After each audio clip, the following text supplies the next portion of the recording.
Hi, my name is David Knight, and welcome to those amazing Psalms. Psalm 36, a God-Energized life.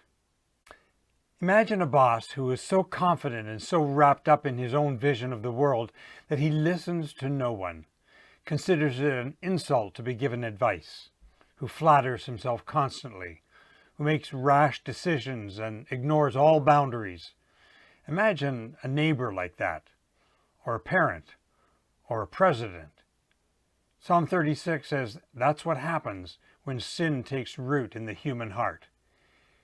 Verse 1, sin whispers to the wicked, deep within their hearts. There is no fear of God before their eyes. This approach to life dismisses God as irrelevant and ignores God's guidance and boundaries for life. This is called narcissism, a self-centered and self-absorbed life. Everything revolves around you. The tragedy is that the more preoccupied we are with ourselves, the more self-deceived we become. The psalm goes on to say, in their own eyes they flatter themselves too much to detect or hate their sin. The New Living Translation says, in their blind conceit, they simply cannot see how wicked they are. Everything they say is crooked and deceitful. They refuse to act wisely or do good. They lay awake at night hatching sinful plots. Their actions are never good. They make no attempt to turn from evil. These people go through life with eyes half closed, imagining themselves to be autonomous and other people a means to serve their ends. That's how sin undermines the world and distorts the heart and life of those who ignore God's perspective. In some people, this is a highly developed art form. They're blatantly self-serving. In others, it's much more subtle and diffused. But St. Paul says this tendency is latent in all of us.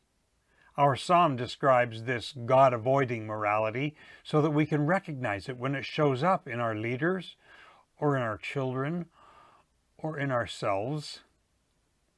But our psalm goes on to paint a powerful and beautiful contrast portrait of God's life-giving character.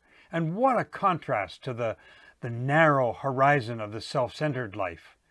God's portrait is spacious and expansive. Your love, O Lord, reaches to the heavens. Your faithfulness to the skies. Your righteousness is like the mighty mountains. Your justice like the great deep. I love the dramatic nature imagery, love and faithfulness that towers above the clouds, righteousness that's rock solid as the Himalayas, justice more profound than oceans. What grandeur and immensity! And then the poet turns to the intimacy of God's care for his creation. Lord, you preserve both people and animals. How precious is your unfailing love, O God! All humanity finds shelter in the shadow of your wings.